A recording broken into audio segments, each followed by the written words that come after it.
Sup YouTube, it's Sup TCG here, and welcome back to another TCG video on my channel. On this channel you get tons of Pokemon TCG content, so be sure to of course hit that subscribe button so you don't miss out on any upcoming uploads. Today we're going to be checking out a very unique post-rotation list. It's actually the list that Tord Reklev, one of the best, if not the best player in the world, played at the Fukuoka Champions League over in Japan with around 5,000 players. He actually got top cut with a very unique approach on the Tera deck with Noctowl. So we already know that you can of course make a very good engine with Terapagos, with Noctowl, with the Fan Rotom, but Tord Reklev is a very innovative deck builder, and today we're going to be checking out which archetype he actually put on the map with his top cut performance at the Fukuoka Champions League. And if you enjoy content like this, let me know by rocking the hell out of the like button. It helps out in many ways and only takes one tiny second of your time. So with that being said, let's dive into the list. First of all, this is a post-rotation list. That means in Japan, they are already playing post-rotation. All the V-Stars, all the Radiant cards have all rotated there. So it's going to be Scarlet and Violet onwards.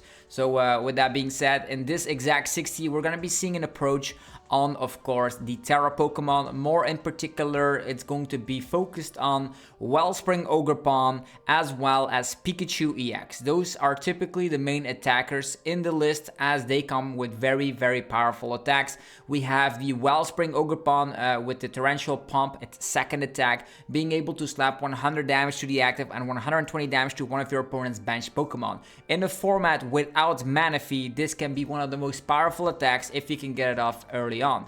This is a list, if you go second, you can get this off instantly with the help of Sparkling Crystal, the ace pack card if you happen to start with it, in combination with Crispin. Crispin allows you to accelerate the energy from the deck onto one of your Pokemon, and then you can get a different type of basic energy into your hand. Very, very powerful indeed, because that allows you to just get attacks off on the get-go. With, of course, Sparkling Crystal in combination, you can get very crazy attacks off. You can attack with Pikachu for just a simple Crispin. You can use the Torrential Pump of the, cool-looking Wellspring Ogerpon and all that, just very easily. And another great thing about this exact 60 is that you're also coming back with Terapagos, and Terapagos is also able to get itself powered up through the means of that Sparkling Crystal, so you can dish out more damage than if you were to use stuff like Double Turbo Energy. Double Turbo Energy has rotated, so yeah, don't forget about that aspect. We're gonna be checking out the main engine. It's going to be the Noctowl engine. As we all know, Fan Rotom with the Fan Call. On your very first turn, you can use that ability and you can get 3 Pokemon with 100 HP or less, Carlos type Pokemon. That means you can get Hoothoot, Hoothoot Noctowl, or if you already have a bunch of Hoothoots established, you can get Noctowl, Noctowl something else. But there's also a Ditto in here. The Ditto has a transformation start on your very first turn. If it's in the active position, you can transform the Ditto into any basic Pokemon that you want from the deck, meaning that Fan Rotom can also get out any other Pokemon you desire, which is really, really strong. So now that we have taken a look at the engine, the Noctowl engine, if you evolve into a Noctowl and you have a Tera Pokemon in play, think about Teal Mask Ogerpon, Wellspring Ogerpon, the Terapagos, Pikachu EX, those are the Tera Pokemon of choice. If one of those is in play and you evolve into Noctowl, you can get 2 trainer cards instantly from the deck. So combination of finding Sparkling Crystal Crispin, very easy to do so, but also something like Sparkling Crystal Boss's Orders, you name it, you can get the combination going yourself. And another cool thing is that this list is playing, of course, the Teal Mask Ogerpon EX, and that Teal Mask Ogerpon EX is very, very useful as it comes back with some draw as well. The list plays 5 grass type energy, so you pretty much use the Teal Dance to accelerate a grass energy onto the Teal Dance. You draw 1 card, and because there's 3 copies of energy switch in here, you can move those energies around as well. This is gonna help out for your attack cost. Sometimes it could be enough to go for attachment on the turn of a Pikachu EX, for example, Sparkling Crystal, and then go for Teal Dance in combination with E-Switch. You can get all those combos going quite swiftly with the help of the Jewel Seeker on the Noctowl. So Noctowl, very important. There's also 180 HP Hoothoot in here. I still don't know what the reason is. If you guys know, let me know in the comment section below, but that's also in the list. Typically, just play the 70 HP Hoothoot that sometimes can attack in very rough situations. We also see Terapagos in the list, and I don't know if you noticed or not, but Terapagos is actually one of those Pokemon that also comes back with the Crown Opal attack, which is also usable in this deck. This actually allows you, if you use that attack, that during your opponent's next turn, it prevents all the damage done to this Pokemon from basic non-colorless Pokemon. So against specific decks, you can wall them out completely. We did see in the stream that there was a very cool situation where Toward Reklev also was able to knock out an End Zoroark EX, so very funky stuff for sure. We see that End Zoroark EX is not the most powerful archetype of the bunch, but this is the most unique one that I wanted to be talking about today. What else is in the list? We have Latias EX, which provides ourselves with free retreat in a world without Snorlax block. This is very awesome. There's still one copy of Turo in here just in case, but the thing here is that even if they trap something like Latias, Latias is a Pokemon that could get trapped. You do have free retreat with everything, but with the 2 copies of the Psychic Energy, sometimes you can even start attacking with Latias if they want to trap that.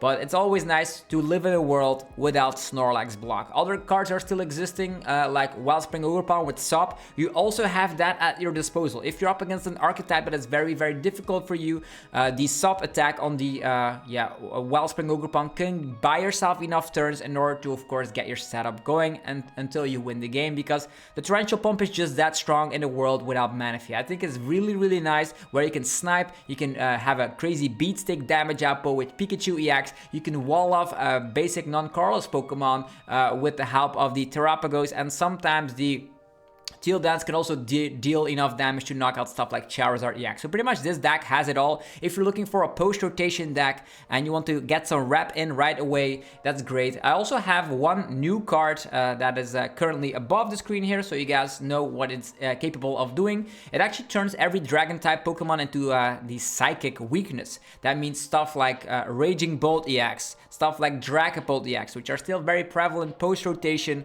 are all gonna become Psychic weak. And that means that the Clefairy here, Lily's Clefairy EX with the Full Moon Rondo can one-shot them quite easily if you have a full bench. It's the same attack as something like a Raikou V with the Lightning Rondo, so you have to have more bench space. The more bench you have, the better damage output you have, and the opponent most likely will also have some sort of bench, which is very powerful. So, and with the 2 copies of the Night Stretcher in here, you can either get back a basic energy or a Pokemon, and there's a lot of Pokemon which you want to get back. Sometimes you want to have the Pikachu EX back, sometimes the Lily's Clefairy EX can do the job, and in the early phase of the game you can get an entire disruption going around with the Wellspring Ogerpon. As mentioned, Wellspring Ogerpon will get very strong post-rotation. So there's also Mew EX. Mew EX allows you to copy paste an opponent's actives attack. Sometimes that could be very useful if you're up against something like a Dragapult. You set up some damage with the Wellspring and all that. There could be some very cool win conditions where you at least did not think about, but with the help of Mew EX you can also power that up quite easily. As mentioned, you can get yourself going with Crispin, E-Switch, Attach of Turn, so there's definitely capabilities right there. Then we have Pheasantipede, which has been seeing its home in almost every single deck out there. It's just the best draw card if you actually go to a low amount of prize cards. You just want to establish the Pheasantipede sometimes proactively, so you don't get Ionoed out of a game where you have nothing else to do. And with the help of 4 Nesball, 4 Ultra Ball, that's also very powerful. This deck has the option, if you already used a Noctowl and it's in the discard pile, for example, you can actually establish win conditions. If there's a Hoothoot on board, you can use Ultra Ball for a Noctowl, Night Stretcher for a Noctowl, Mew EX for some draw power, Pheasantipede for some draw power. So there's bazillion amounts of ways where this deck can draw itself out of a nasty situation. And then last but not least, there's the Blood Moon Ursaluna EX, one of the best winning conditions in the entire game. If the opponent is at a low amount of prize cards, you can start using the Blood Moon. For every prize card the opponent has taken, you need 1 colorless energy less for the Blood Moon attack. And with the help of stuff like Crispin, E-Switch, and Attach of Turn, you can attack with Blood Moon way quicker than any other deck that I think of. So that's actually very powerful, as that comes back with a 240 HP damage output. Sometimes sometimes that could be better than attacking with Pikachu EX, which sometimes could become a little bit fragile. Pikachu EX also has the powerful Resolute Heart ability, allowing it to actually survive hits if it gets one-shotted. So this deck, there's a lot of things going on, and it stitches it all together with Crispin and E-Switch combos. I really adore this deck. You can already start playing with it today. The only problem is that you don't have Lily's Clefairy EX, which in a world without, with Dragapult EX around, it's going to be a little bit trickier to win those matchups. But other than that, the deck is almost completely legal as it stands. So 3 Crispins for the supporter, 2 research. Sometimes you want to dig to find resources, definitely in combination with stuff like the Teal Dance, and for having Noctowls, you can pretty much fetch anything you want. There is 2 copies of Gusting with Balsasaurus, but also 1 copy of the Counter Catcher as well. If you fall behind in prizes, you can also use that Counter Catcher to gust an opponent's Pokemon. And yeah, there's going to be a lot of great things for going forward for this deck. 3 copies of Area Zero under that, because you definitely want to go wide on your board. Slap down all your bench hitters, Mew EX, Latias EX, Pheasantipede, a bunch of Hoot-Hoots and all that, so you can go wide on the board with the help of Area Zero under Death. And yeah, pretty much the most important card in the deck is Sparkling Crystal. Allows you to actually attack quite easily with the Wellspring Ogerpon. I'm going to give you an example. You just start the game, you happen to have this in the opening hand, and you go second. As soon as you find a Crispin, you can already start attacking with Wellspring Ogerpon EX. You can already start attacking with Pikachu EX on the very first turn, going second. And I think that is very strong indeed. You don't always need the Crispin, as you can always go Sparkling Crystal, attach of the turn, Teal Dance, E-Switch. That's also a possibility, definitely with the 3 copies of the E-Switch in here. As mentioned for the other supporters there was 1 copy of Iono. Sometimes you want to put the opponent to a low hand size. This deck is very fast, very rapid. You're not going to be tying too much games with it, because as soon as your very first turn, you're gonna go rocking in with a lot of aggression with Wellspring to snipe, with Pikachu to one-shot. It's very powerful indeed. And there's also 1 copy of the Earthen Vessel to get your amount of energies from the deck. There's 5 grass energies to coexist with the Teal Dance Ogerpon. As mentioned, that could also become an attacker against decks like, for example, the Charizard EX. 2 copies of Psychic Energy allows you to, of course, attack with the Lily's Clefairy EX, but it could also be quite useful for Latias EX. If it happens to get trapped, you can at least start attacking with that. Definitely with a lot of E-Switches in the deck. All of these Pokemon are very powerful attackers in their own right. There is Water Energy for the Wellspring Ogerpon. You don't always need the Water Energy, as you also can use Sparkling Crystal for the attack effect. The Lightning Energy for the Pikachu could also work for the Opal Crown attack of the Terapagos, and then a Metal Energy as well for the Pikachu right there. So very cool deck. Yeah, I was rooting for Reklev, didn't take down the tournament, but got a really deep run at one of the biggest tournaments on the planet over at Fukuoka Champions League with a 5,000 competitors. So that's the video for today. Toward Reklev's innovation on the Post Rotation Terra Noctowl deck. Hopefully you guys enjoyed this video. If you did, let me know by rocking the hell out of the like button. Let me know what you want to see up next. I'll be leaving for EOIC London very shortly, so I still have about like 2 or 3 uploads left before I leave. So I'm very excited to see all of you guys. Definitely come and say hi. Let's make it a blast. We're gonna have a great time at London European Internationals. A lot of players out there, and we are still playing the pre-rotation format, so lots of V-stars around for sure. Have yourself a fantastic rest of your day. Thanks again for tuning in today, and I'll see you guys tomorrow for more Pokemon TCG content. Peace.